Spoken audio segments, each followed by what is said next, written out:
so if anybody is not able to hear me, please put it in the chat. We are supposed to have started the class at 9 o'clock. It's already 9 o'clock. So we will go ahead. Those who have not logged in, is up to them. It's already 9:02. We are dealing with the both reproductive, endocrine, and urinary system.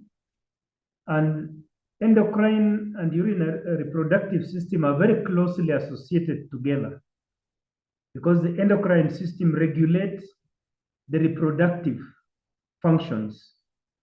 And that's why they have been put together. And then apart from that, the reproductive system and urinary system also have a common origin from the intermediate mesoderm.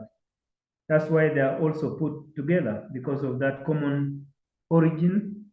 And some of the disorders of the reproductive system can also impact on urinary system. That's why these systems have been put together. So we are going to start with the endocrine system. We have already done the endocrine system when we were looking at various types of glands. And we classified glands as those which have ducts and those which do not have ducts. So endocrine are those which do not have ducts, and the hormones are transported by blood, by lymphatics, by CSF, cerebrospinal fluid. So that's how hormones can be transported, not in ducts. So the actual glands secrete the hormone by process of exocytosis to the perivascular space, that is within the interstitial fluid.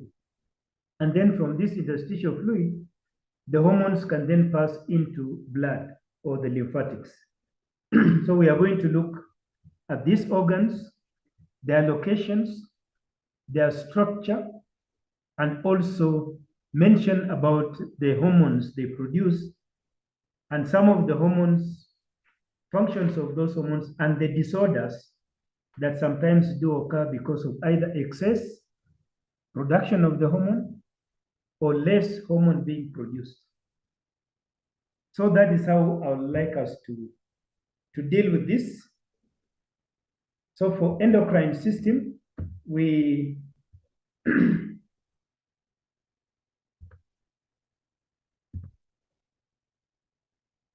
let me just get a pointer so that we're able to follow each other. So for endocrine system, we note that we have several glands of the endocrine system. Sometimes we do classify them into central and peripheral endocrine system. So central and peripheral.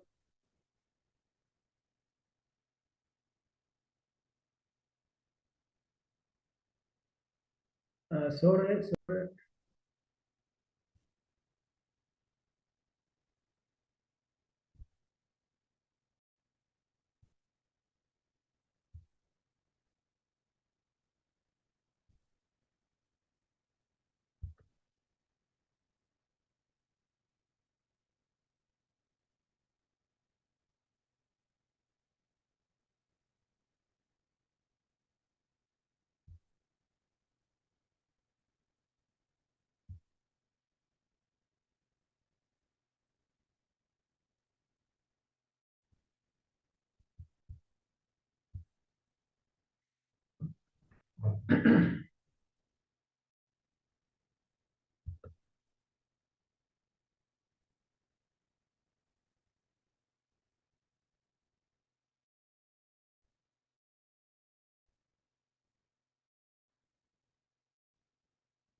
Excuse me, sir. I think you're muted.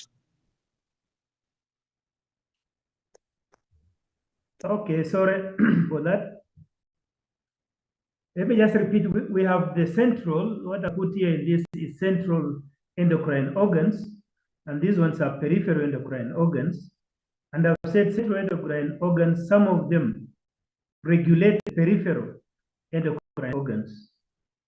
Among the central is hypothalamus, which is part of the brain, just below the thalamus. It originates from the diencephalon. We have the pineal gland also originating from the diencephalon, and the pineal gland is in the roof of the third ventricle. We have the hypophysis occupying the hypophyseal fossa in the sphenoid bone. That is the hypophysis. That is also connected to the brain, to the hypothalamus. Then the peripheral, we have the thyroid gland in the neck region, around the thyroid cartilage, thyroid and cricoid cartilage. We have the parathyroids, which are just posterior to the thyroid, and enclosed within the capsule of the thyroid. Then we have the thymus. If you remember, we have done the thymus before when we were looking at the immune system. The thymus is in the anterior mediastinum within the thorax. Then we have suprarenal glands above the kidneys, the suprarenal above the kidneys. Each of the kidneys will have a suprarenal gland. And then the islets of Langerhans, that is in the pancreas. So the islets are part of the pancreas, but they are the endocrine part of the pancreas. And they are islets, they are islands. They look like islands within the exocrine pancreas. We'll be looking at the details. And then we have the gonads, both the testes and the ovary. Apart from this, we also have what I consider as diffuse neuroendocrine system. Diffuse neuroendocrine system comprises of either a cluster of cells or individual cells which secrete hormones. And these are in various parts. They are in the respiratory system, the respiratory tract. They are also in the digestive tract, quite a lot of them in the digestive tract. We have them in the heart. We have them in the kidney. So these ones are cells which secrete hormones. They secrete hormones, but are either as individual cells or groups of cells. Where there are groups of cells, we can call them neuroendocrine bodies. The neuroendocrine bodies, we use the word neuro because these ones originate from the neurocrest cells. So these are the organs we are going to look at in terms of their structure. Now, we know that hormones, usually we have regulatory mechanisms, and hormones are produced by the glands. They're transported by the blood.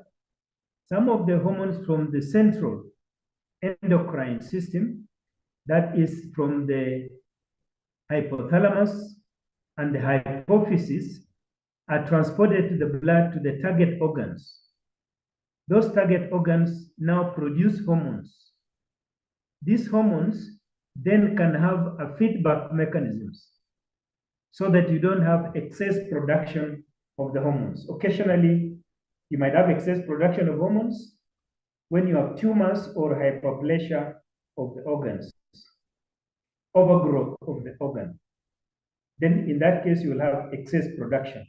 But the normal mechanisms are such that the hormones that have been produced influence those particular cells which produce the hormones. These we refer to as feedback mechanisms. So we have the direct feedback mechanisms and indirect feedback mechanisms. In the direct feedback mechanism, we have either long loop or short loop. Let's take a case of a hormone being produced by the hypothalamus So the hormone being produced by the hypothalamus will influence the hypophysis. The hypophysis produces a hormone. That hormone then goes to negatively influence those cells that produce the hormone from the hypothalamus. So they have negative feedback mechanisms. We have cells within the hypothalamus and hormones produced by the hypothalamus that are inhibitory. So this is a short loop. And then for the long loop, where we have the target organs, let's say the testis or the ovary, produces the hormones, and those hormones can influence the hypothalamus, which is supposed to be stimulating the production of those hormones by the hypophysis. So this is an indirect long loop, whereas the direct short loop, a long loop, the direct short long loop is where we have those hormones from the target organs, like the ovary or the testis, directly influencing the hypophysis so that those hormones stop being produced. For example, you can have follicle-stimulating hormone being produced by the hypophysis. It stimulates the development of the follicles within the ovary, and those follicles then produce a hormone, estrogen. The estrogen then negatively inhibit production of further follicle-stimulating hormone so that we don't have excess production of the hormone. Or the estrogen will inhibit the releasing hormones, gonadotropin releasing hormone, which is supposed to stimulate those cells that produce follicle-stimulating hormone. That is now in the indirect long loop. And then the ultra short loop is where we have the hormones negatively influencing directly from the median eminence, as we'll be able to see. So these are negative feedback mechanisms. We also have positive feedback mechanism. In the positive feedback mechanism, a good example is oxytocin. Normally, oxytocin influences the milk let down and also contraction of the uterus. So during lactation, when the baby is suckling, then neural stimulation of the nipple gives a feedback to the hypothalamus, and then the hypothalamus produces more oxytocin so that you can have more milk being produced. Similarly, when the baby is at the cervix, the head is at the cervix during delivery, the pressure applied to the cervix, nerve endings from that particular part will give a feedback mechanism so that you have more oxytocin being produced so that the uterine wall can contract to push the baby out. Those are positive feedback mechanisms. The rest are negative feedback mechanisms. Let's now look at the structure of the general endocrine organs. It's an organ. So like all the other organs, they are normally solid organs, and they have a lot of connective tissue. The first connective tissue is what covers the organ, that we refer to as a capsule. That's a fibrous connective tissue, dense fibrous connective tissue. This is to protect the organ. That dense fibrous connective tissue penetrates into the organ either as a septa, if it's a very thin penetration, or trabecular. And this may divide the organ into lobes and lobules. We'll be seeing that case in the case of the thyroid gland, a very clear case. Also, the connective tissue, which is now the stroma, supports the nerves, the blood vessels, as they enter into the organ. And the area where these structures enter into the organ, the neurovascular bundles, is what we call the hilum, or the hilus of the organ. And then we have the parenchyma. The parenchyma are the cells.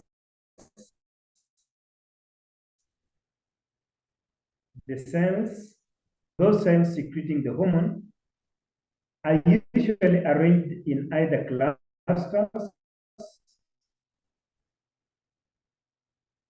a cluster of cells, or clumps of cells, or sometimes in codes. Can be 2 layers of cells forming a cord, or 3 layers of cells forming a cord, as long as each of those cells is close to a blood vessel. They might also form some nest-like structures, or they might be anastomosing cords. So these cords join each other to form a network. That's what they're calling anastomosing vessels. So we have a very well vascularized network of blood vessels, and this comprises of sinusoidal capillaries or fenestrated capillaries. Because the molecules that are being released, the hormones that are being released, are very large, they cannot pass through a continuous capillary. So those which are smaller will pass through fenestrated capillaries because they are window-like apertures that allow the passage of the hormone into the blood vessels for onward transport to the target organs. So this is the general structure that we will not be talking about. Again, each of those will have a capsule, it will have a septa, it will have a trabecula, it will have the parenchyma, the cells, and the vascular network. Apart from this, of course, we have the ground matrix in which the cells and the fibers are suspended. Now, as we look at these cells, as we look at the hormones, we need to understand what is the biochemical nature of these hormones. Because we are going to describe the cells that produce these hormones. We are going to look at those organelles that produce the hormones. So we must understand what is the chemical nature of the hormones. Hormones are of various types. They can be peptides, and these are amino acid derivatives from proteins. Among the peptides, we have the adrenocorticotropic hormone released from the pituitary gland, oxytocin, antidiuretic hormone, also called vasopressin, released from the neurohypophysis, but actually produced by the hypothalamus.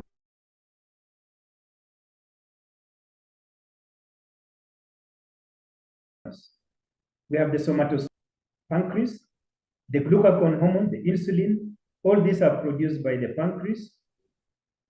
We have calcitonin produced by the C cells of the thyroid gland. We have the parathyroid hormone, and then produced by the parathyroid gland. And then we have atrial natriuretic peptide, also called atrial natriuretic factor, which is produced by the cells of the heart. So these are peptide nature.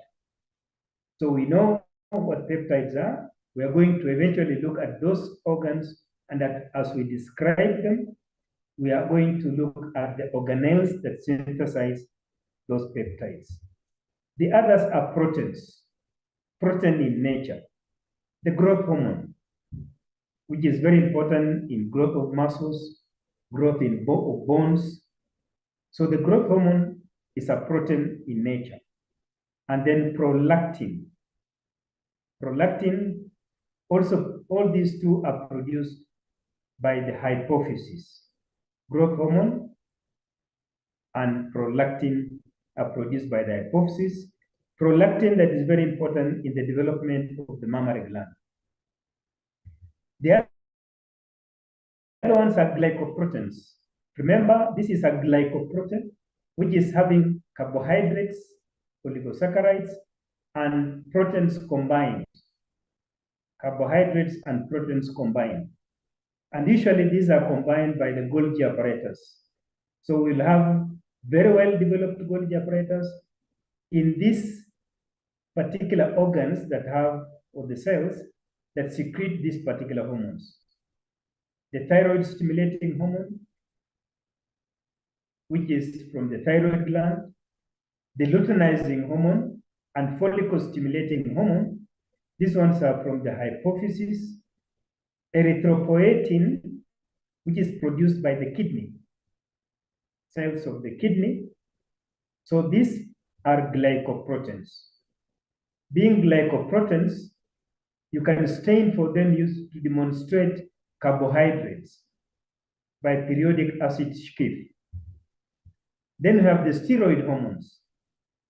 Steroids are derived from the cholesterol, and usually most of these are produced by the cortical part of suprarenal gland, comprising of the glucocorticoids, cortisol, aldosterone, mineralocorticoid, and gonadal hormone, which is dihydroepiandrosterone. Also,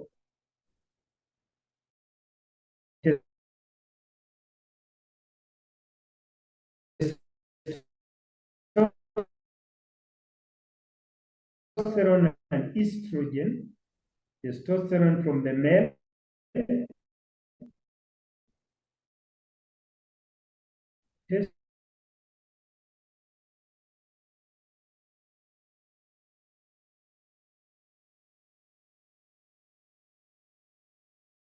testis, and estrogen triol, or so droplets. So they are not membrane bound secretory vesicles.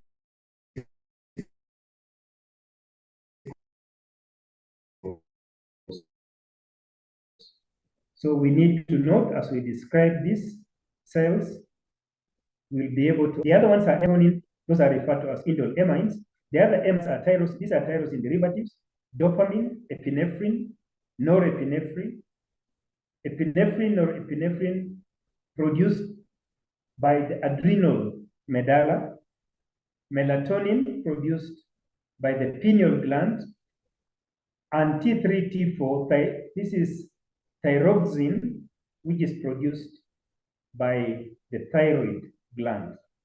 So these are the hormones that are amine. They are derived from tyrosine. And we'll be looking at the structure of this. So these are the nature of the hormones. So we need to understand this to be able to describe the cell and the content of the cell in terms of the organelles.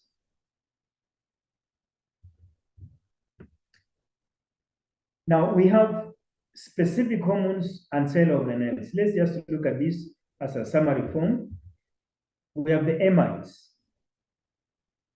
Those that produce the amines, these hormones here, are produced, the cells that produce this will be very rich in mitochondria and smooth endoplasmic reticulum. Mitochondria and smooth endoplasmic reticulum.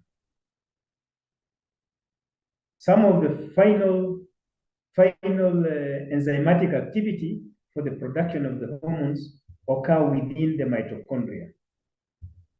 Steroid hormones, the cells are normally very large, polygonal cells. They are eosinophilic staining, so they stain for acidic dyes. That's why it's eosinophilic, with very active chromatin within the nucleus. They are pale staining. Pale staining because during preparation, when you use H&E, usually the lipid within the cell is removed with the alcohol, and therefore those parts appear as pale staining. And because of that, the areas where the lipids are will appear as empty vacuoles. So the cytoplasm appears vacuolated. vacuolated. In these particular steroid-secreting cells, they have very well developed smooth endoplasmic reticulum. Very well developed smooth endoplasmic reticulum, and mitochondria that have a tubular crystal. You know the crystal of the mitochondria, they can be rod-shaped, but these are tubular in nature. So the mitochondria is where the final breakdown formation of the hormone actually takes place. Golgi apparatus is very poorly developed. So this is wrong spelling, poorly developed, because the hormone is not in a vesicle form. The hormone is in lipid droplets because it appears as lipid droplets. For the proteins, these are the same as the peptides secreting cells. They are very well developed rough endoplasmic reticulum. And because of that, they are basophilic in staining. They stain very deep basophilic. The rough endoplasmic reticulum is for synthesis of proteins. Ribosomes are attached to rough endoplasmic reticulum. We have the Golgi apparatus for the final packaging and also provision of the vesicles. And mitochondria, just like what we had said before, where we have final production of the provision of the energy. The peptides, the cells are usually polygonal or columnar shaped and are basophilic. Just like what we have in the amine form, they are basophilic. Basophilic because they have well-developed rough endoplasmic reticulum, the ribosomes. They also have Golgi apparatus, mitochondria, and microtubules. Remember, microtubules are very important in intracellular transport. Apart from this, we also have some common organelles.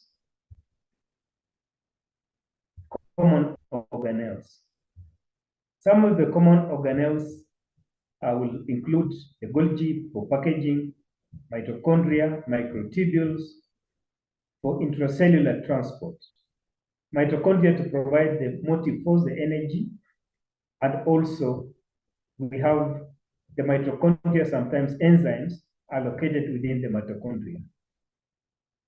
They are of different shapes. We have talked about polygonal cells. Some of them appear cuboidal, like in the thyroid gland. They are polygonal, like in the suprarenal gland. Most of the steroid producing are polygonal. They could be columnar, like in the parathyroid gland, or they can be stellate in shape, what we say in the pineal gland, where the cell has several processes that produce melatonin. So there will be different shapes, and these cells are attached together by junctional complexes.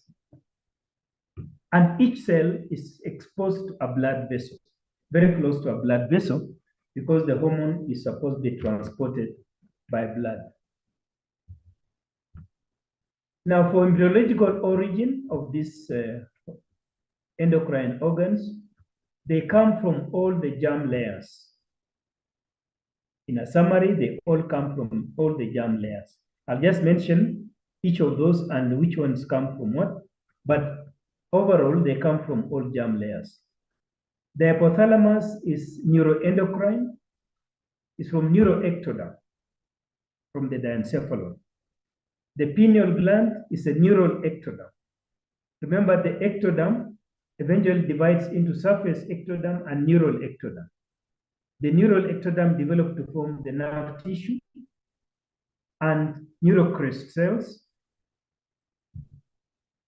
The cells between the neural ectoderm and surface ectoderm will be referred to as neurocrest cells. And then the rest of the cells will form the epidermis. The hypophysis comes from two sources.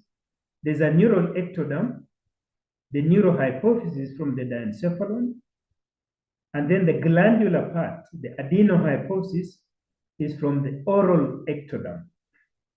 And this is from the rat case pouch. evagination of the oral ectoderm, forming Rathke's pouch. And then this Rathke's pouch migrate towards the neural ectoderm and fuse together now to form the gland that we refer to as the hypophysis. The neural ectoderm retains its conduct to the brain. The adenohypophysis does not retain its conduct with the oral cavity. The thyroid gland is from the third pharyngeal pouch, so it is endodermal in origin. The suprarenal gland, the cortex, is from the mesoderm, splanchnic mesoderm. The medulla is from the neural ectoderm as migration of the neurocrest cells. So medulla is of neurocrest origin. The pancreas is from the foreguard endoderm as evagination of the endoderm at the distal part of the duodenum. The parathyroids, we have two parathyroids. We have the superior parathyroids from the fourth pharyngeal pouch, the inferior parathyroids from the third pharyngeal pouch. The gonads are from the intermediate mesoderm, formed from the gonadal ridge. Diffuse neuroendocrine system, most of the cells secrete peptides and there are neurocrest derivatives. So they originate from the neural ectoderm. So you can see that we have cells from the ectoderm, we have cells from the mesoderm, and we have cells from the endoderm. Let's now look at the hypothalamus. The hypothalamus, like we have said, is a part of the brain below the thalamus, and the roof of the hypothalamus is formed by the third ventricle. So that is the roof of the hypothalamus. So the hypothalamus actually not the roof, but is surrounded. The hypothalamus surrounds the third ventricle.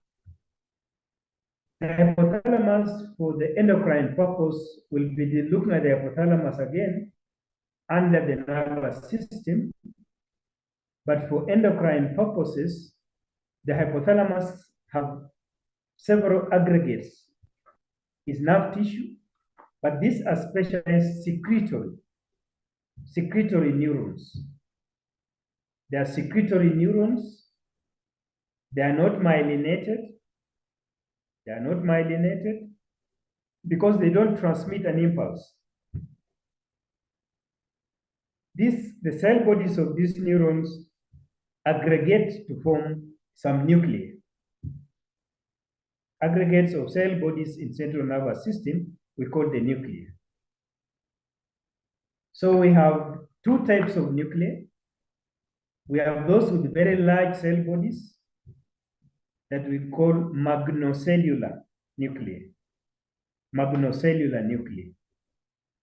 These are the two. We have paraventricular adjacent to the ventricle. These ones have very large cell bodies. And then supraoptic nucleus above the optic chiasma. These secretory neurons secrete two hormones, oxytocin and vasopressin. The hormone is then transported from the hypothalamus, from this nuclei, to the neurohypophysis. So the axons extend all the way from the hypothalamus to the neurohypophysis, where the hormone is released, stored and released. The hormone is in a form of, within the cell, we have visible structures that we call the herring bodies. Herring bodies contain the hormone, and the protein called neurophysin is very important in that transport of the hormone to the neurohypophysis. So this is by exoplasmic flow. We'll be looking at the neurohypophysis. The other cells, the other nuclei, have small cell bodies. Small cell bodies. So we call them parvocellular. Parvocellular. This includes ventromedial nucleus, dorsomedial nucleus. We have the infundibular nucleus, the tubal nucleus. These nuclei have small cell bodies. Again, those neurons are secretory. They secrete releasing hormones. These releasing hormones are transported by very short axons to the median eminence, where we have the primary capillary plexus. So they are released at the primary capillary plexus. The primary capillary plexus pick up those hormones, also called releasing hormones or inhibiting hormones. The releasing hormones are also referred to as liberins. The inhibiting hormones are referred to as statins. So the primary capillary plexus picks it up, transports it to the adenohypophysis through the hypophyseal portal system. So we have portal veins that transport the hormone to the adenohypophysis. The hormones then leave the blood vessels and stimulate the cells within the adenohypophysis. And those cells now produce hormones which are transported to the target organs. So this is what we have as the hypothalamus. Magnocellular and parvocellular nuclei.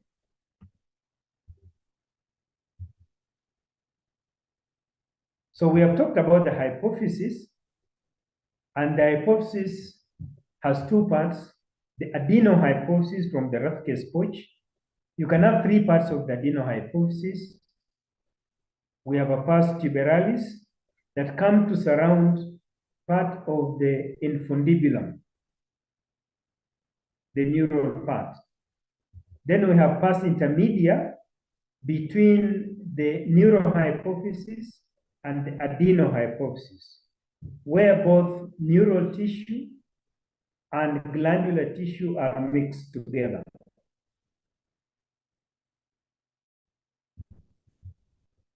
And then we have pars distalis, which is the largest part of the parts. We have the median eminence. In the median eminence, this is where the capillaries lack a blood-brain barrier. Blood-brain barrier. So the hormones can get in very easily into the blood at the median eminence. And then the infundibulum, which is the stalk that connects the distal part of the neurohypophysis to the hypothalamus. And then pars nervosa. The pars nervosa is the large part where we have the storage of the oxytocin and vasopressin, and also release at that part. So this is to illustrate in a nutshell the connection between the hypothalamus and the hypophysis. For the neurohypophysis, we have the hormones, supraoptic nucleus and paraventricular nucleus, which are large cell bodies, magnocellular, release the hormone oxytocin and vasopressin. It is transported through this hypophyseal tract to the pars nervosa, where the hormone is released into the blood. Then we have the parvocellular. These are small cell bodies. They pick the hormone. The hormone is synthesized in the cell body. It is transported and released at the median eminence to the primary capillary plexus. And then from the primary capillary plexus, those releasing or inhibiting hormones are then transported to the adenohypophysis by the hypothalamo-hypophyseal portal system. And then at the secondary capillary plexus, the hormone is released and stimulates the cells within the hypophysis now to produce hormones. Among the hormones produced are prolactin, that is very important in development of the mammals, that are very important in the growth of bones, muscles, and adipose tissue in the body. We have luteinizing hormone, very important in the release ovulation, and also very important in secretion of testosterone in the testes. We have follicle stimulating hormone, very important in the development of the follicles in the ovary, and also very important in the functioning of the Sertoli cells within the testes for the production of spermatozoa. Thyroid stimulating hormone to the thyroid gland that now secrete the hormone thyroxine. Adrenocorticotropic hormone that stimulates adrenal cortex. And then oxytocin and ADH, which we talked about. Oxytocin to the uterus for contraction of the uterus, and then stimulation of the epithelial cells within the mammary gland for milk let down. Apart from this, it also supplies the testes, the smooth muscles within the testes for the transportation of spermatozoa. And then antidiuretic hormone in the kidney that is very important in reabsorption of water for the concentration of urine. So this is a very important connection between the hypothalamus and the hypophysis.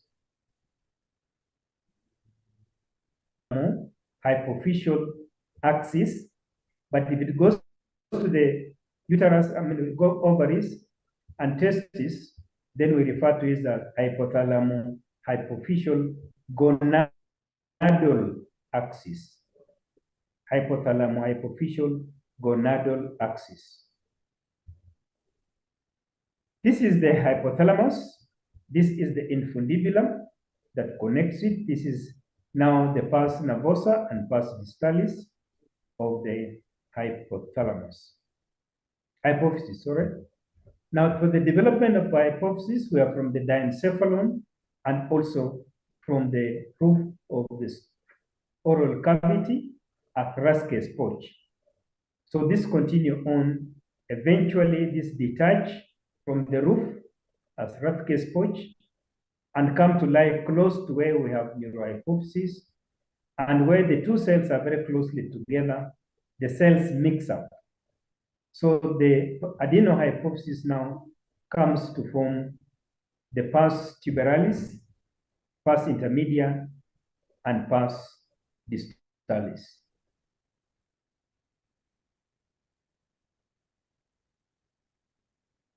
Note connection, continuous connection by the infundibular stalk to the hypothalamus. Note also the formation of extension that comes to end of this as pars tuberalis, pars intermedia, and pars distalis. In the pars intermedia, we have some colloid remnants.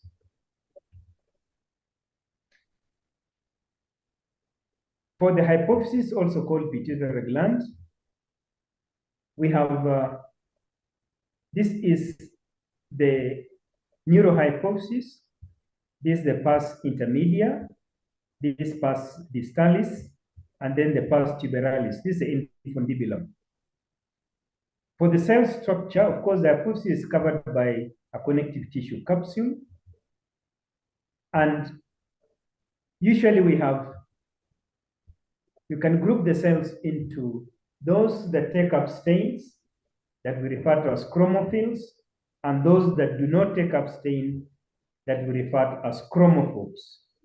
Among the chromophils, we have the acidophils that have affinity for acidic dyes, and basophils that have affinity for basic dyes.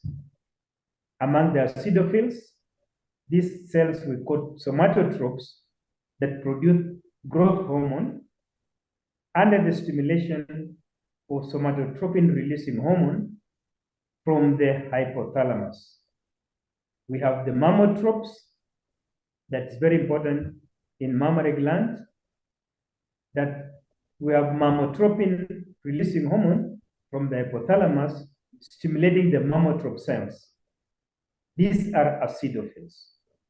And then for the basophils, we have gonadotropes that are stimulated by gonadotropin-releasing hormone from the hypothalamus. The thyrotropes stimulated by thyrotropin-releasing hormone from the hypothalamus. These ones are from the parvocellular nuclei of the hypothalamus. Parvocellular nuclei of the hypothalamus.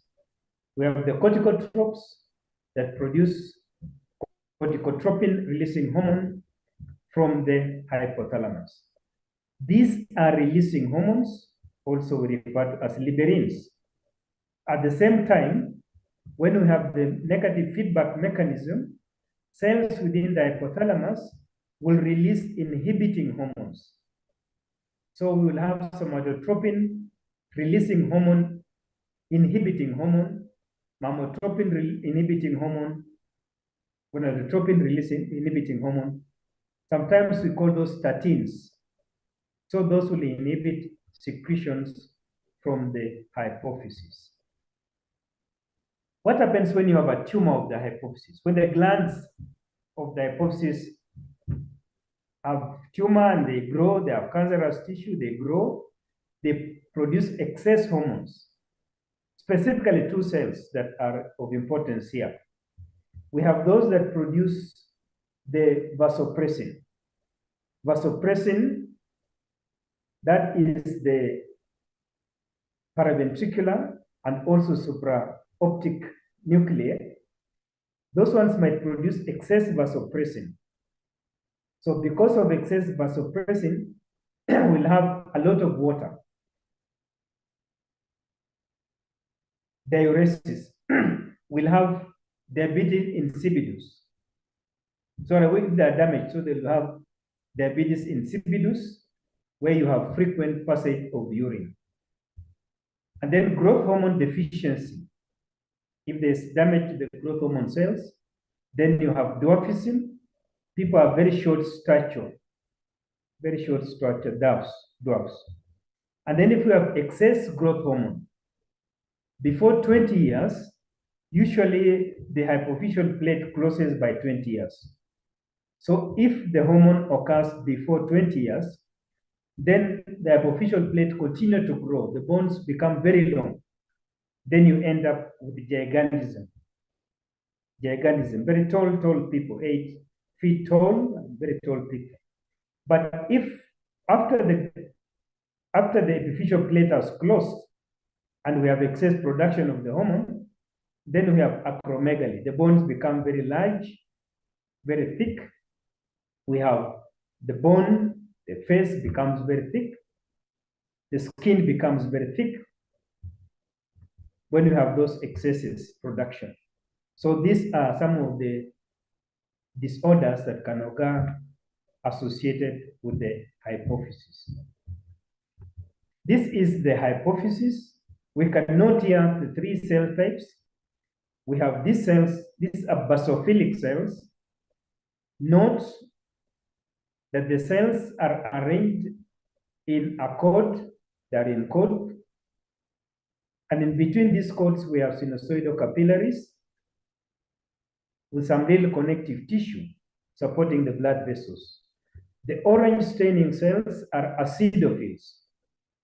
The orange staining cells are acidophils. And then these other cells which do not take up the stain are the chromophobes. Chromophobes form 50% of the population. So we can notice here the acidophils and basophils. Acidophils and basophils.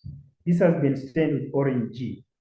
In between that, we have capillaries that are sinusoidal. Here, notice the cells are arranged in a cluster. So cells are arranged either in a cord or a cluster. In this part, notice the acidophils, and all these are chromophobes. Chromophobes. They do not, the cytoplasm is not staining with acidic or basic dyes. And these are the basophils. Here, notice the cells are arranged in a cluster. In a cluster. And in between this, we have the capillaries. Just to show the chromophobes with H and E, notice the acidophils deep staining, the chromophobes not picking up any stain, and basophils basic dyes because it contains a lot of rough endoplasmic reticulum. This is the pituitary gland, the neurohypophysis. This is where oxytocin is stored and released, and oxytocin is stored in the form of herring bodies. This we refer to as herring bodies, H-E-R-R-I-N-G. Apart from the termination of the neurons from the hypothalamus, from the supraoptic and the paraventricular nucleus, we also have pituicytes. Pituicytes. Pituicytes are glial cells. Pituicytes are glial cells because this is nerve tissue. Neurohypophysis is an extension of the diencephalon, so it is nerve tissue, and therefore we have some pituicytes, which are glial cells.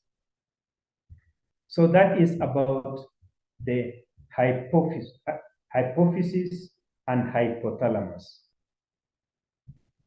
The pineal gland, we said, is P-shaped. That's why it's called pineal. It's in the roof of the third ventricle, connected by a pineal stalk to the brain.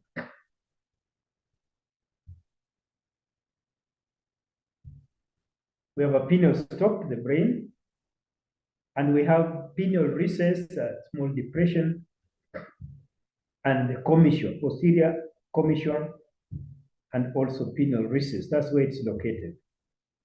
For the structure, we have a dense connective tissue capsule, just like what we have talked about. But this tissue, because it's attached to the brain, continues on with the leptomeninges, that is the dura and the pia mater. The capsule penetrates by form of septa into the organ, giving it a supportive framework. The parenchyma usually contain pituicytes, pinealocytes, and astrocytes. Pinealocytes and astrocytes.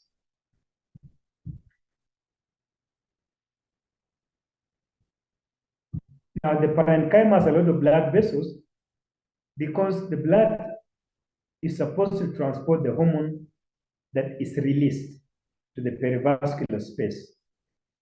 In old age, after puberty, the pineal gland starts to have congregations, what we refer to as the pineal sands, or corpora amarcea, the pineal gland, pineal sand. The pinealocytes are pale staining, and they have a lot of processes. We talked about them having stellate in shape with a lot of processes. And these processes they penetrate into some what you call canaliculi. These are very narrow ducts. Very narrow ducts. And processes project into these narrow ducts. These narrow ducts are thought to be channels for the transport of the hormone, melatonin. The predominant organelles that we have here, what they secrete is indole amines. Indole amines. So we have mitochondria, rough endoplasmic reticulum as predominant, and then Golgi apparatus. We also have smooth endoplasmic reticulum, centriole, and lysosomes. But the predominant one here is rough endoplasmic reticulum and mitochondria. Apart from this, we have, of course, microtubules for the intracellular transport. The secretory granules contain melatonin, and this melatonin is produced by neural stimulation. This is from the suprachiasmatic nucleus, which is usually referred as the biological clock. So during the darkness, the suprachiasmatic nucleus melatonin is produced in the darkness. So this is what we are talking about in terms of very close to the capillaries, and then we have the processes. This is just a section which we'll be looking at these slides specifically. Look at the blood vessels. Then we have the pinealocytes come very close to the blood vessels. Some of their processes come close to the blood vessels. The others are the new glial cells. This is the stalk that connects the pineal gland to the brain, the habenular commissure. And then we have in the adult and also after puberty, we have pineal sand. So when you look at the pineal gland, we should be able to identify the pineal sand. What will be the function of melatonin? We have said melatonin, usually when you have light, when there's increased intensity of light in the retina, from the retina, some of the neurons end up at the suprachiasmatic nucleus, which we have said is the biological clock. So from the suprachiasmatic nucleus, some neurons end in the paraventricular nucleus in the brain. These ones usually are the autonomic nervous system. Autonomic nervous system. From here, the neurons go to the spinal cord, and then the superior cervical ganglia, that is sympathetic nervous system. And from this superior cervical ganglia, the neurons then stimulate the pineal gland to reduce the amount of melatonin. So when you have an increase in light, there's reduction in melatonin. So melatonin is produced during darkness. What will be the functions of melatonin? Mainly to regulate sleep-wake cycle. Sleep-wake cycle. Occasionally, when you have traveling over a long distance, many hours, and you're traveling east, you will have a jet lag. That jet lag is because of problems of melatonin. So to be able to now regulate your body, you take melatonin tablets because you have not slept for a long flight. It's also very important in inhibiting gonadotropin releasing hormone. Gonadotropin releasing hormone is usually a liberine that stimulates the hypophysis so that you can have release of luteinizing hormone and follicle stimulating hormone. So if we have very low melatonin levels, then that inhibition is stopped. So we have more gonadotropin releasing hormone. We have precocious puberty. A female comes to puberty very early, at a very early age. If we have very high levels of melatonin, then we have delayed puberty because there is a lot of inhibition of gonadotropin releasing hormone, and therefore inhibition of the release of luteinizing hormone and follicle stimulating hormones. So the follicle stimulating hormones, which are supposed to stimulate the ovary to start the cycle, now will be reduced, and that's why you have delayed puberty. So this normally is very important, not very important in man, but very important also in animals because of seasonal breeding. Seasonal breeding. In the males, it also regulates epididymal function. Epididymal function, which is very important in the maturation of spermatozoa. Maturation of the spermatozoa. So it will inhibit release of testosterone and therefore again delayed puberty if we have very high levels. If we have very low levels, then again what will happen is somebody comes to puberty very early because testosterone will be produced at an early stage. So these are the central endocrine organs. Our class was supposed to be 1 hour. I'll now invite any questions. We'll have to reschedule overviews for the remaining parts. Any questions? You can now ask your questions. Put it in the chat.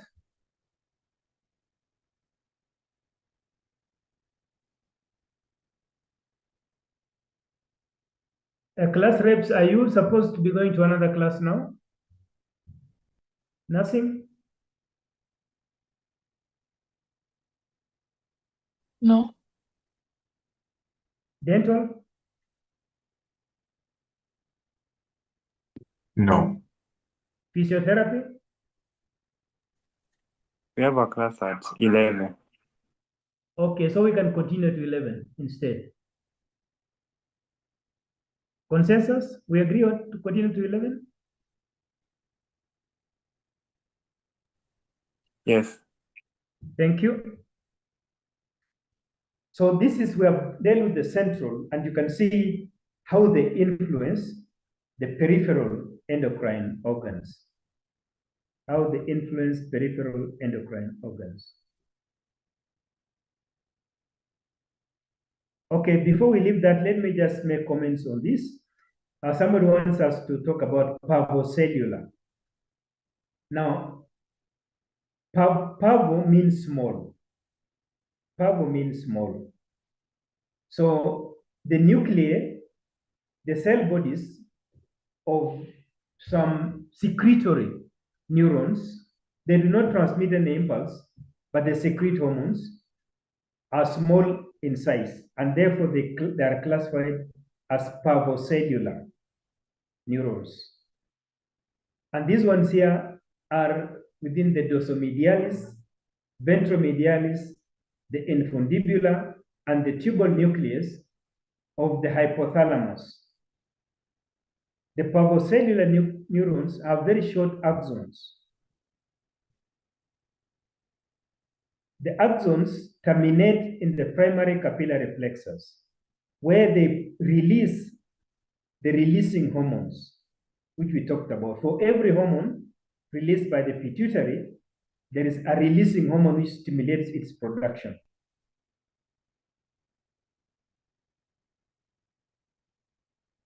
So that is released at the median. The primary capillary plexus is at the median eminence. That's why I said at the area of the median eminence, the blood vessels, the capillaries there do not have a blood-brain barrier.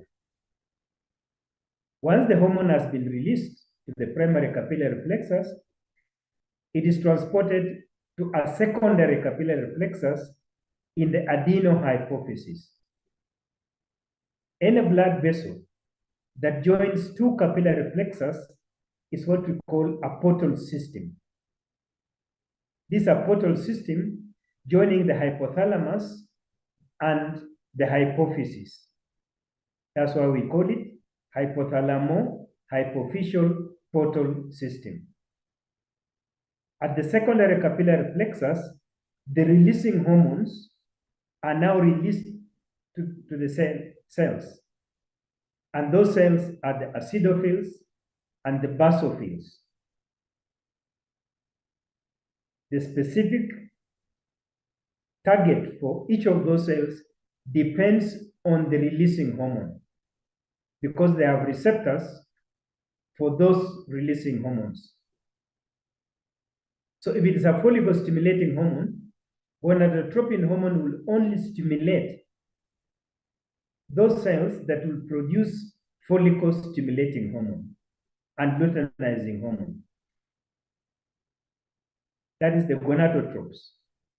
If it is a growth hormone, the growth hormone releasing hormone will only act on the growth hormone cells, the somatotropes. So that's what you're talking about in terms of parvocellular. Magno are the large cell bodies that will produce oxytocin and vasopressin. So I've talked about that, and I've talked about pars tuberalis, intermedia, and distalis. Now, for pars tuberalis, intermedia, and distalis, the Rathke's pouch, when it comes in contact with the diverticular from the diencephalon, the floor of the diencephalon, a part of it comes to envelope the infundibulum. That is the stalk. And that is what we call pars tuberalis. Pars tuberalis. And then at the part where the neural part and the glandular part are meeting, usually the glandular tissue mix up with the neural part. And that's what we're calling it pars intermedia. And then the rest of purely glandular tissue is what we call pars distalis. Fine, if there are any questions, again, we'll continue looking at them.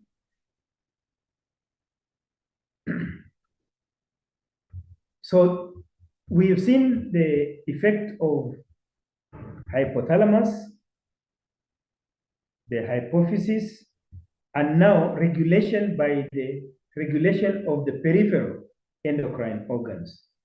One of the peripheral endocrine organs is the thyroid organ. The thyroid organ originates from the floor of the third pharyngeal pouch. Floor of the third pharyngeal pouch. This is normally marked in the tongue by a depression at forming the anterior 2/3 of the tongue and the posterior 2/3 of the 1/3 of the tongue, that we refer to as foramen cecum. So the endodermal cells grow downwards, they vaginate downwards and come to lie in the neck region. In the neck region over the thyroid cartilage. At the distal part, they form two lobes, they divide to form two lobes, joined by a very small area that we refer to as the isthmus. The connection to the tongue usually disappears. Occasionally, however, we might have some remnants of the thyroid gland in the tongue. Sometimes we call thyroglossal cysts or thyroglossal duct that continue on to the thyroid gland.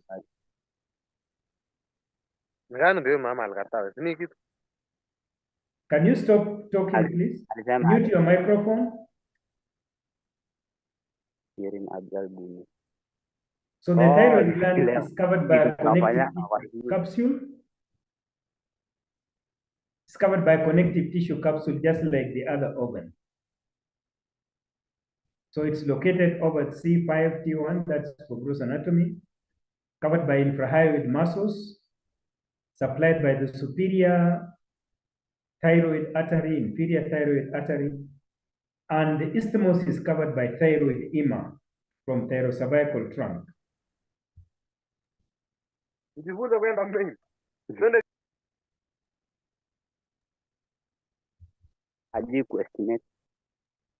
Can you please stop, mute your microphone, whoever is not muted?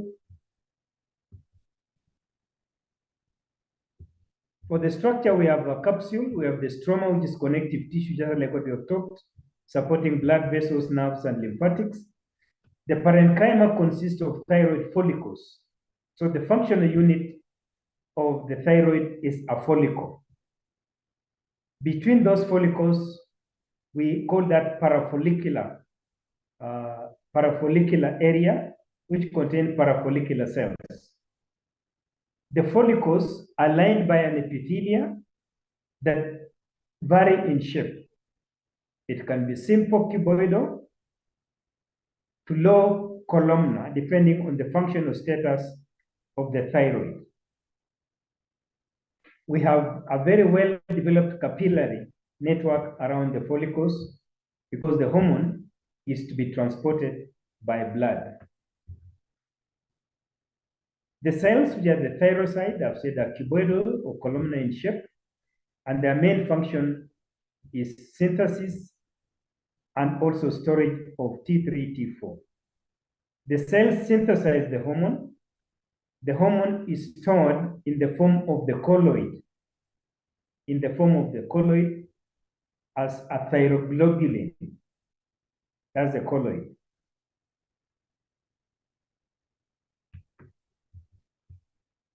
Between the follicles and also sometimes embedded between the follicular cells, we have C cells, what we call C cells, and parafollicular cells. Parafollicular cells secrete a hormone called calcitonin. Calcitonin lowers the calcium levels in blood. It lowers calcium levels in blood by promoting deposition of calcium in the bone, by promoting reabsorption,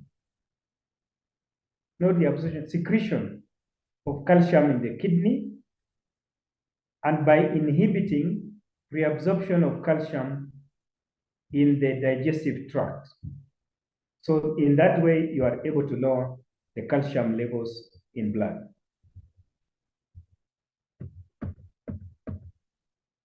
This is a thyroid gland. This large connective tissue area is what we call the septa, and the septa contain blood vessels. The septa then penetrate into the organ, dividing it into lobes and lobules. So each of these is a lobule. In each of the lobules, we have a follicle. So this is the functional unit of the thyroid gland. And the follicle contains colloid, thyroglobulin, colloid, and is lined by simple cuboidal to low columnar, depending on the functional status. In an inactive thyroid gland, there is an increase in the amount of colloid because the hormone is stored at thyroglobulin in an active gland.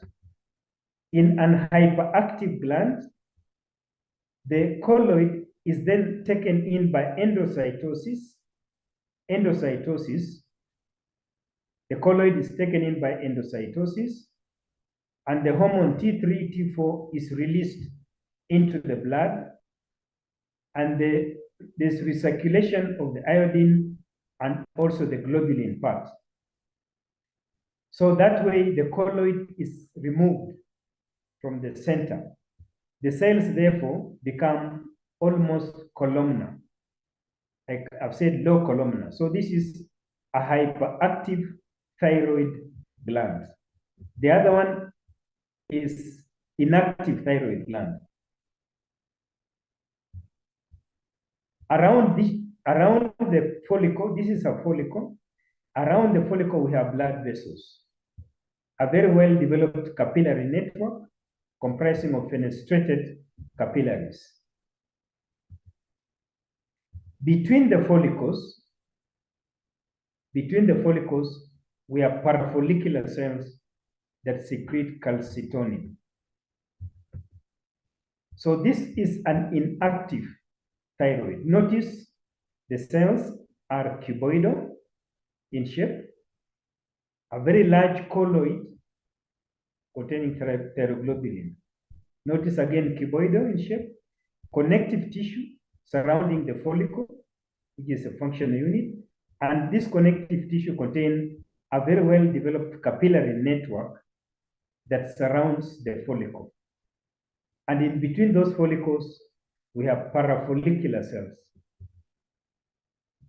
Again, notice an inactive follicle, but just to demonstrate the capillary network, what appears as red here, these are capillaries that form a very well-developed network around the follicle, specifically for the transport of the hormone, and also transport of the calcitonin produced by the parafollicular cells.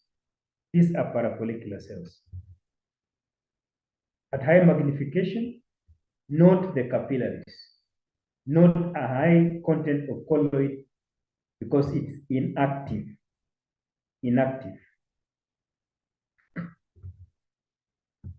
Now, this has been stained to demonstrate calcitonin. So what appears as brown, those are cells that contain calcitonin. Those will be the parafollicular cells. They can either be between the follicles and also embedded between the follicular cells. So those we refer to as C cells. C cells secreting calcitonin. What can go wrong? Sometimes we have a remnant of the connection, some remnant within the tongue or within the neck, upper neck region, of part of the verticula that was eventually to form the thyroid gland. So we have thyroglossal cysts, which can be in the tongue. But we can also have iodine deficiency. How is thyroxine formed? Thyroxine, first we have the protein synthesis, the globulin. Globulin is synthesized by rough endoplasmic reticulum. It is transported to the Golgi apparatus. It's packaged in the Golgi apparatus with some carbohydrate moieties. Then that is at the apical part of the cell, we have iodination of tyrosine moieties, iodination of the tyrosine. But before that, we have the iodide uptake. The iodide uptake by the cell. The iodide is then converted to iodine, mainly at the apical. Sometimes they say at the apical part of the cell. Some people say it is within the lumen. Some literature is not completely clear. The iodine, then we have iodination of the tyrosine moiety by thyroid peroxidase enzyme. So that forms what we refer to as monoiodotyrosine. Monoiodotyrosine. And also diiodotyrosine. So after this iodination with 3 or 1 iodine, we then have coupling. And coupling is where we have a combination of monoiodothyronine and diiodothyronine forming triiodothyronine, T3. Or you have diiodothyronine having 2 iodine. The 2 of them can combine to form T4, tetraiodothyronine. So these are the enzymes which are stored within the colloid as thyroglobulin. During the release of the enzyme is taken up. Again, the coupling and also the formation of the monoiodothyronine and diiodothyronine is occurred by thyroid peroxidase enzyme. During the uptake of the enzyme, the colloid is taken up by endocytosis. That is endocytosis. It combines with a lysosome.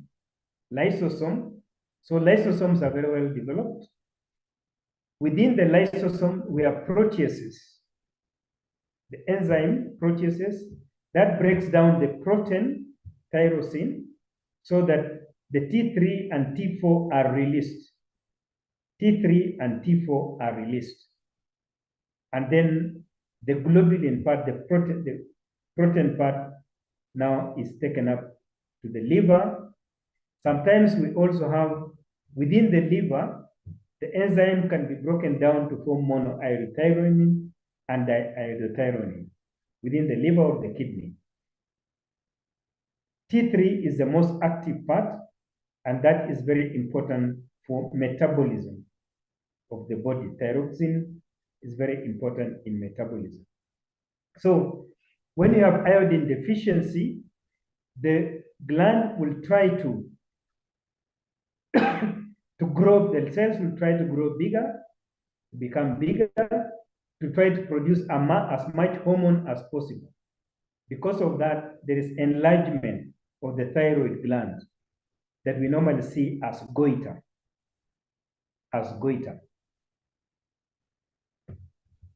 We can have hypothyroidism, too much production of the hormone T3, T4, what you call Graves' disease.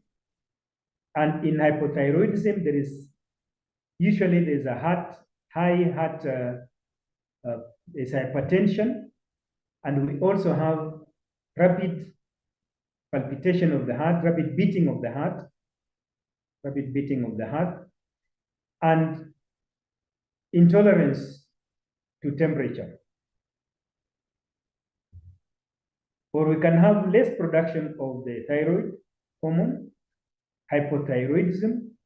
So in hypothyroidism, remember we have very low thyroid hormone in circulation. Sorry, there is no R. Hashimoto's, no R in Hashimoto's. So we have the condition which is called myxoedema. And usually, because there is metabolic rate is very low, the person is intolerant to temperature, cannot withstand temperature because it's very low, body is very low temperatures. And the person is inactive also. The other gland that is very closely associated with the thyroid is parathyroid.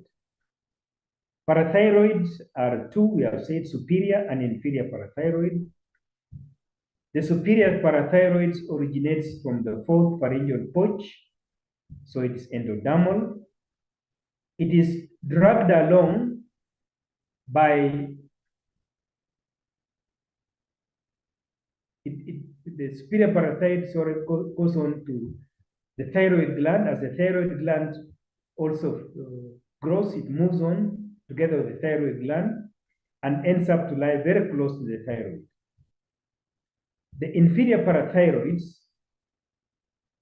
originate from the third pharyngeal pouch, close to where the thymus originates. So during the migration of the thymus, it tugs along the thymus and eventually comes to lie inferior within the thyroid gland, the capsule of the thyroid gland. So that is the origin of the two glands. The parathyroid can appear individually, normally 4 parathyroids. The parathyroids can appear individually, covered by a capsule, or they are embedded within the capsule of the thyroid gland. It comprises of 3 cell types. The principal cell type, also called chief cells, are the cells that produce the hormone, parathyroid hormone. They are epithelial arrangement, usually columnar or polygonal in shape. Columnar or polygonal in shape. We have free ribosomes, large Golgi apparatus, secretory granules, some lipid droplets, and some glycogen.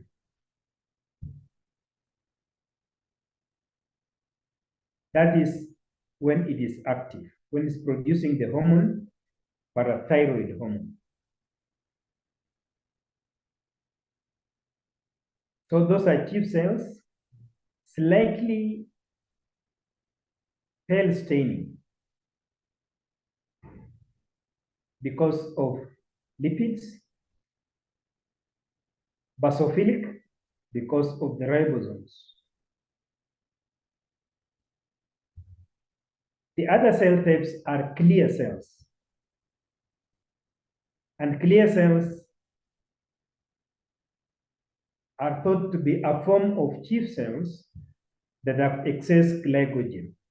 This can be demonstrated with the PAS staining, periodic acid shift staining. They are also thought to be degranulated cells that have shed off the hormone, parathyroid hormone. The other cell types are oxyphils. The oxyphil cells, they are polygonal, they are large, small nucleus, some mitochondria, glycogen granules are also present. Free ribosomes are in the cytoplasm. And these appear at puberty and increase with age. Because of that, they are thought to be degranulated cells, but they're also called oncogenes. Oxyphils, the cytoplasm is full of mitochondria, and therefore the oxyphil are deeper staining, basophilic in nature. The parathyroid gland also contain adipocytes, white fat, embedded amongst these other cells. What is the functions of the parathyroid? One, production of parathyroid hormone. And the parathyroid hormone increases the calcium levels in blood and therefore maintains calcium levels in blood. It increases calcium levels in blood in three ways. One, it can promote osteoclastic activity, osteoclast. So there is a resorption of bone, calcium from the bone by osteoclasts. Two, it increases reabsorption of calcium in the kidney.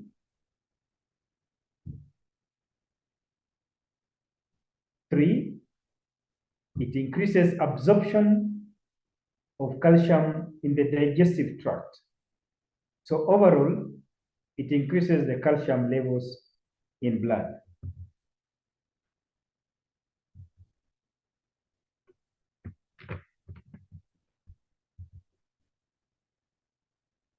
So what happens when we have excess parathyroid production? If you have a tumor of the parathyroid gland, it means there is excess calcium. There'll be too much deposition within the bones. Well, too much reabsorption from the bones if you have parathyroidism. Too much calcium. The bones will become very weak. So there's pain in the bones. There'll be deposition of Sometimes calcium, because there is too much of it in the kidney, so you can end up with kidney stones. What about when you have hypoparathyroidism? Sometimes when they remove the thyroid gland, they might remove parathyroid accidentally. Then there is very low calcium levels in blood, and therefore you end up with muscle cramps because calcium is very important for contraction of the muscles. Apart from muscle cramps, you will also end up with the tetanic contractions, tetanic contractions of the muscles. So that's what we have as some of the disorders of the parathyroid gland in case either there is less production or a tumor stimulating overproduction.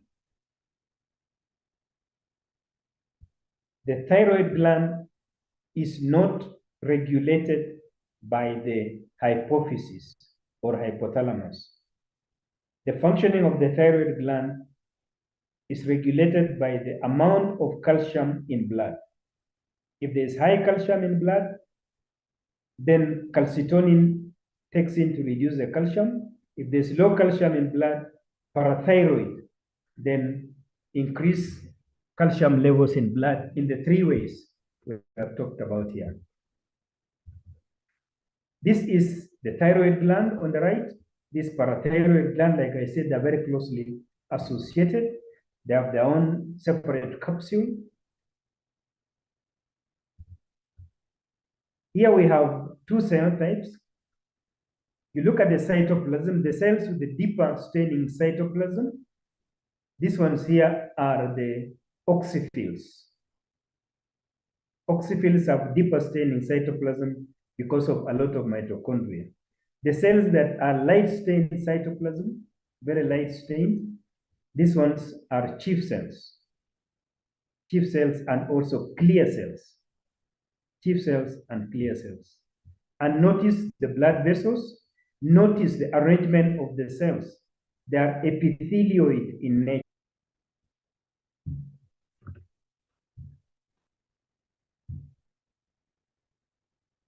The pancreas. We have done the pancreas under the digestive system. And we said we have two parts of the pancreas, the exocrine pancreas and the endocrine pancreas. Exocrine pancreas, the acini secretes the enzymes to the duct, to the intercalated duct, and then striated duct. The enzyme is transported and emptied into the digestive tract for the digestion of lipids, digestion of carbohydrates, digestion of proteins. Scattered among the endocrine parts of the pancreas, we have the isolates of Langerhans. Isolates of Langerhans. The isolates of Langerhans are surrounded by a capsule, a thin connective tissue capsule. It's a highly vascularized region. They are pale staining compared to the other cells of the exocrine pancreas. And we have several cell types. In histology, normal hematoxylin and eosin staining, we are not able to distinguish these cell types. You have to do some immunostaining to be able to distinguish them. We have the A cells, alpha cells, comprising 20%. This secrete the enzyme glucagon. And glucagon is very important in breakdown of glycogen in the liver to form glucose.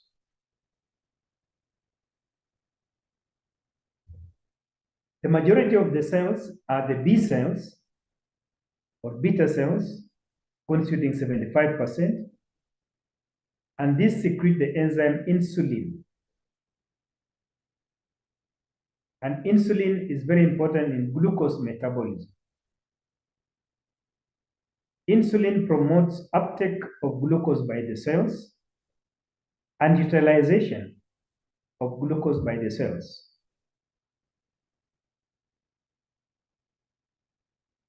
Where we have less insulin in circulation because of damage to B cells, then you end up with diabetes mellitus. Diabetes mellitus.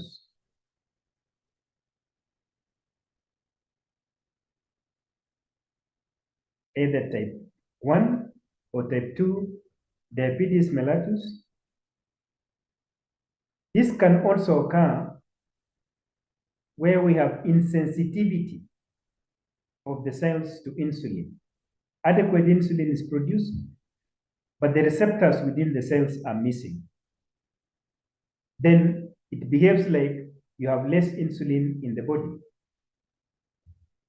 The other cell types are the D cells or delta cells, comprising about 5%, and this secrete the hormone somatostatin.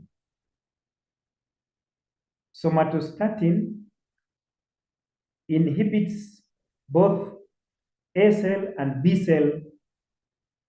It inhibits both A cell and B cell. What is glucose used for? Production of energy and growth. The other cell types are the P cells, and P cells produce pancreatic peptides. Pancreatic peptides. These ones are also in the acinar cells. Pancreatic peptides. And they also produce ghrelin. The ghrelin is the hormone that makes you feel hungry. So if your stomach is empty, there's more production of ghrelin, and therefore you feel that you are hungry and you must eat. Also, the amount of ghrelin circulating in blood will stimulate the satiety center, the feeding center in the brain. Of these cells, B cells are the majority, and they occupy the central part of the isolates of Langerhans. The A cells, the D cells, and the P cells are the minority. So this one, after immunostaining in man, this is how they have come about to map out the various cell types. The blue cells are insulin secreting cells, so they are B cells. These other cells are the glucagon secreting cells. Notice they are normally at the peripheral part, but the majority of the B cells are central. Pancreatic peptide cells also are at the peripheral, secreting ghrelin. And then somatostatin, also the D cells. You can notice there are very few D cells scattered amongst the B cells.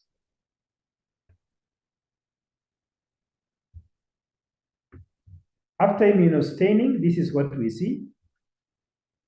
This is immunostained for A cells, alpha cells, and you can see they are peripheral. Notice the blood vessels here and also blood vessels here. So the cells are arranged in clusters and coats with blood vessels around them.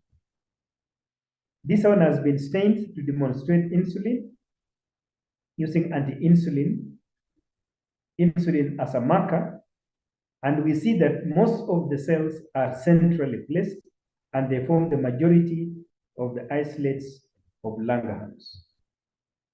In this slide, this is the isolate of Langerhans, very well vascularized. We have a thin connective tissue capsule separating it from the acinar cells. These are the acinar cells of the exocrine pancreas. And this is the isolates of Langerhans. From this, you can see different staining characteristics. Some of them The cytoplasm doesn't seem to stain much. In some, the cytoplasm is staining very deeply.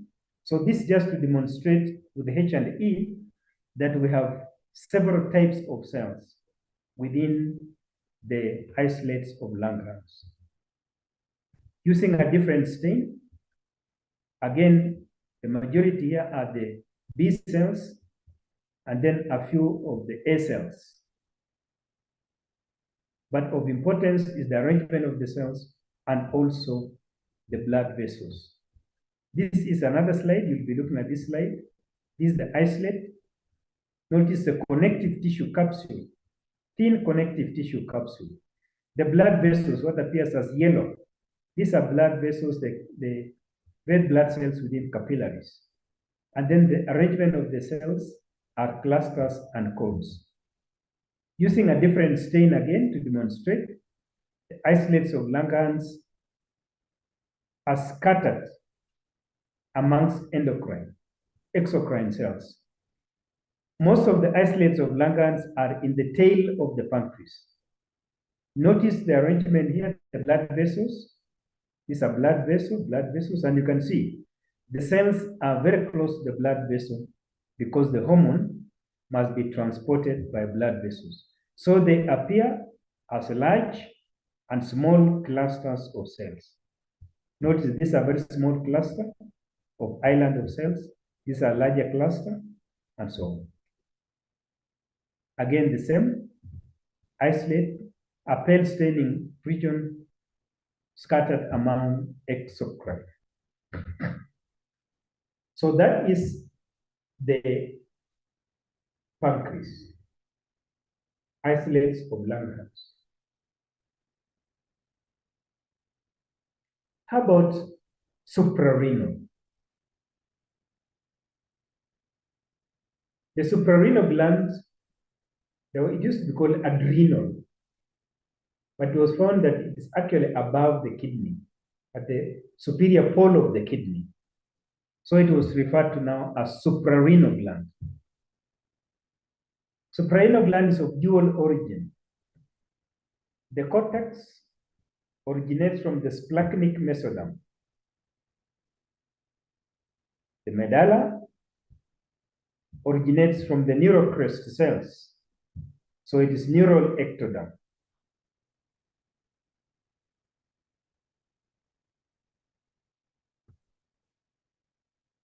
We have what we call the fetal cortex, which developed very early as epithelial cells. They form something like epithelial cells.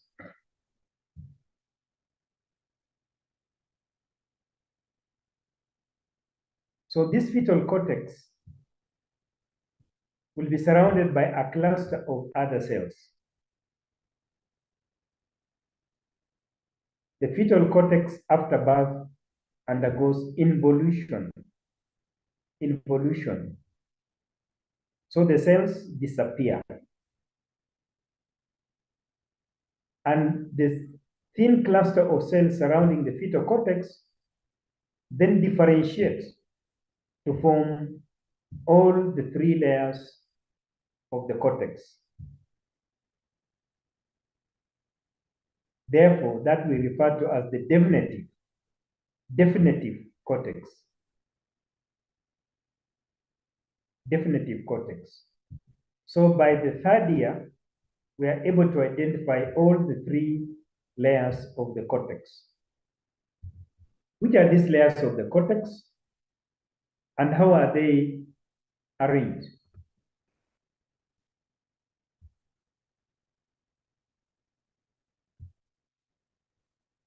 The layers of the cortex are named according to the arrangement of the cells. The outermost layer, which is called zona glomerulosa, the cells are arranged in clusters, nests, or clumps. Clusters, nests, or clumps. They are polygonal in shape, centrally placed nucleus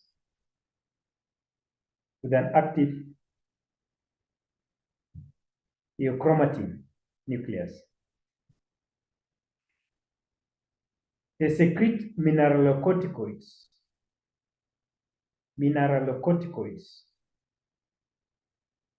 Aldosterone.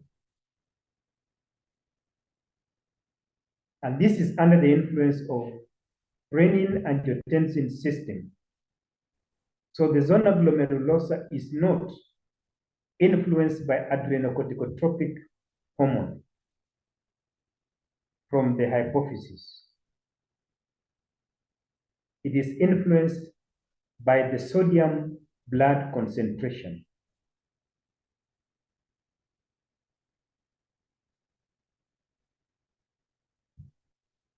Aldosterone promotes reabsorption of sodium in the distal convoluted tubules of the kidney. And you then have passive reabsorption of water, reabsorption of sodium, and passive reabsorption of water.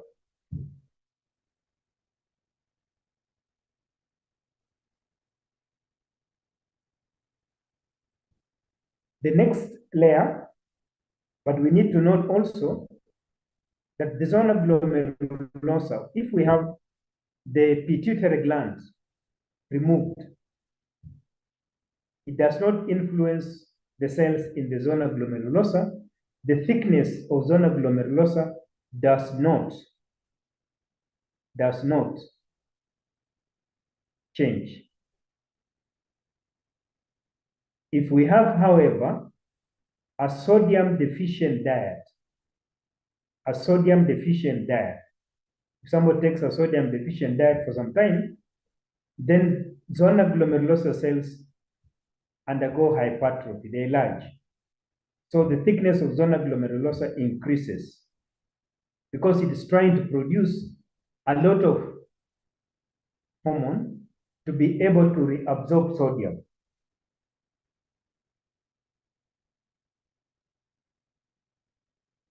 So if we have a diet with excess sodium production, then zona glomerulosa thins out.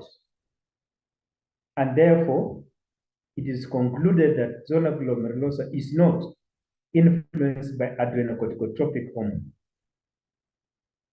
The next layer is zona fasciculata. In zona fasciculata, the cells are arranged in fascicles. They are codes. They are arranged in fascicles. They are codes. They are polygonal. And just like any steroid secreting cell, the cells appear vacuolated. They are pale staining. Refer back to what we discussed earlier. Zona fasciculata cells secrete glucocorticoids. Glucocorticoids are anti-inflammatory and also promote carbohydrate metabolism. Cortisol is an example, and also cortisone.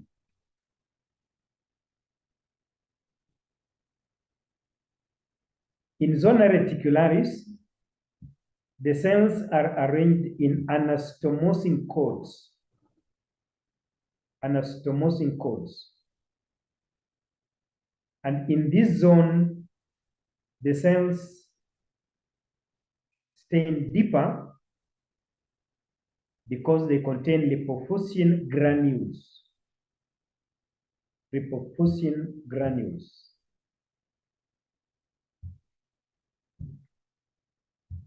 Zona reticularis cells secrete the hormone they call the gonadal hormone,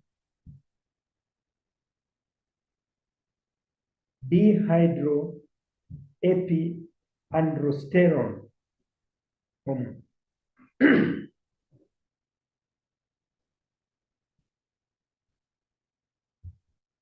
So these are the hormones and these are the cells. So this is a global view of the suprarenal gland covered by a thick connective tissue capsule. Sometimes within the capsule, we have the sympathetic and parasympathetic ganglia.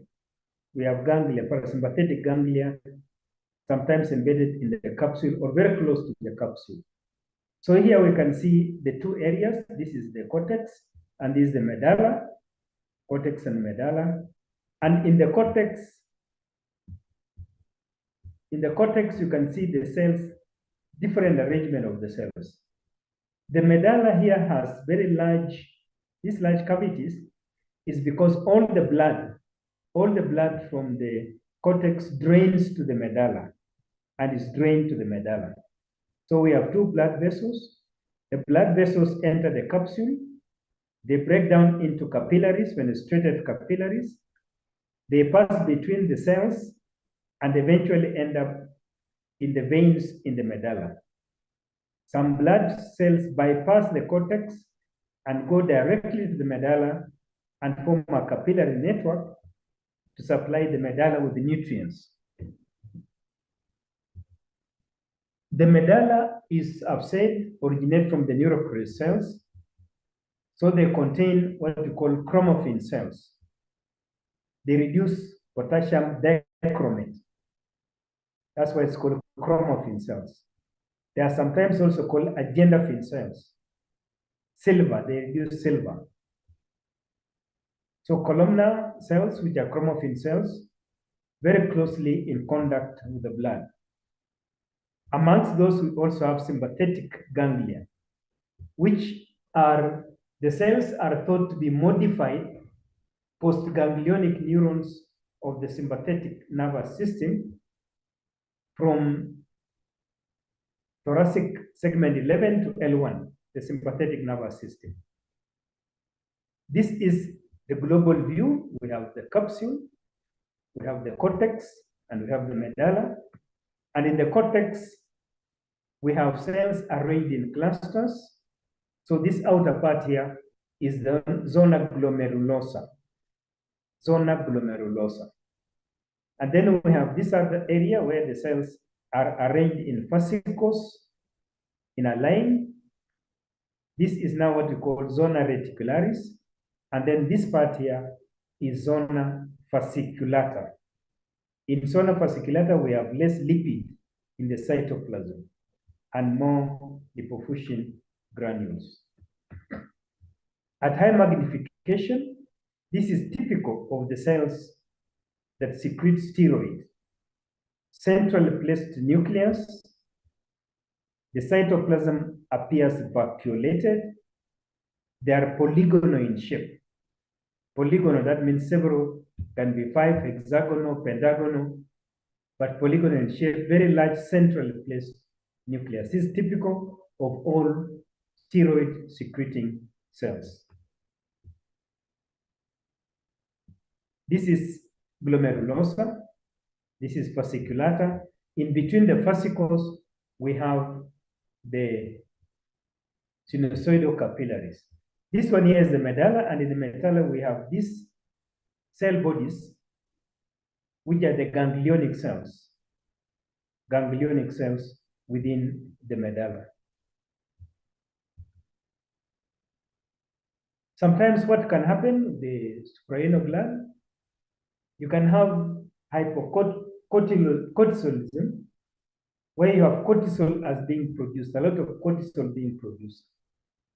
So in this case, you will have a lot of breakdown of proteins, so somebody becomes very thin because of that breakdown of proteins.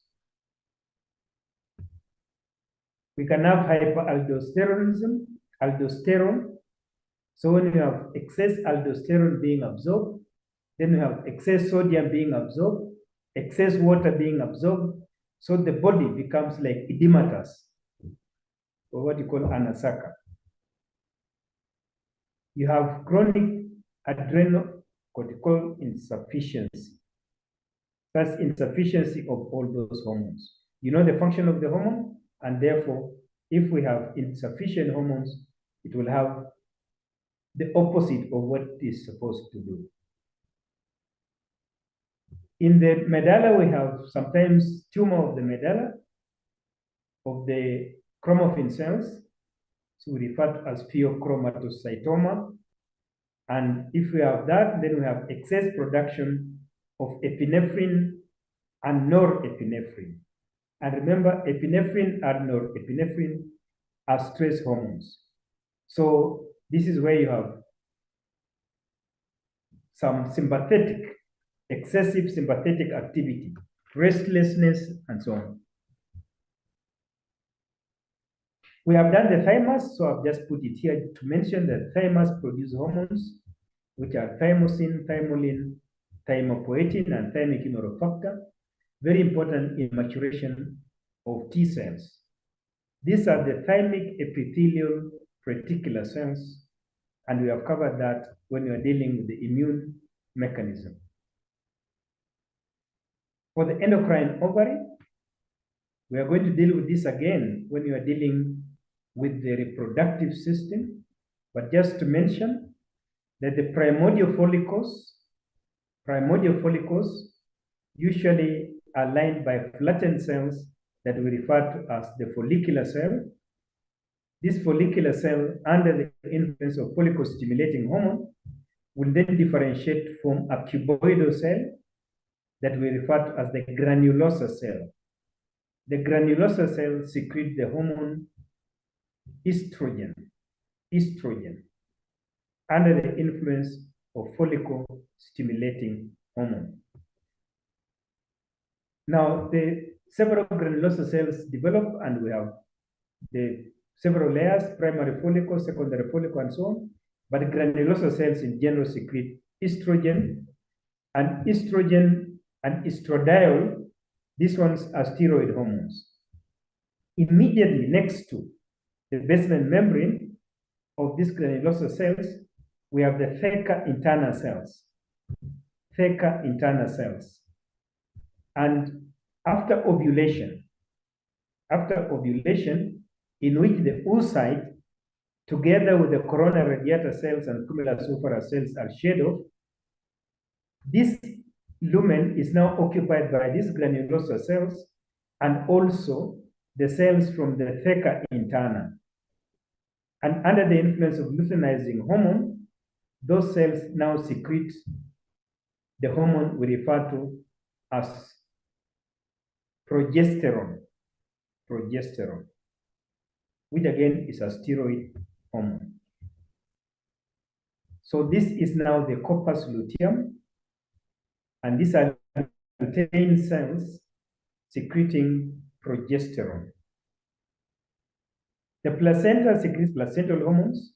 Trophoblasts secrete human chorionic gonadotropin hormone. After implantation, the decidual cells now start producing the hormones, placental hormones that are growth hormones, placental lactogen that's very important in the development of the body, development of the mammary gland, and then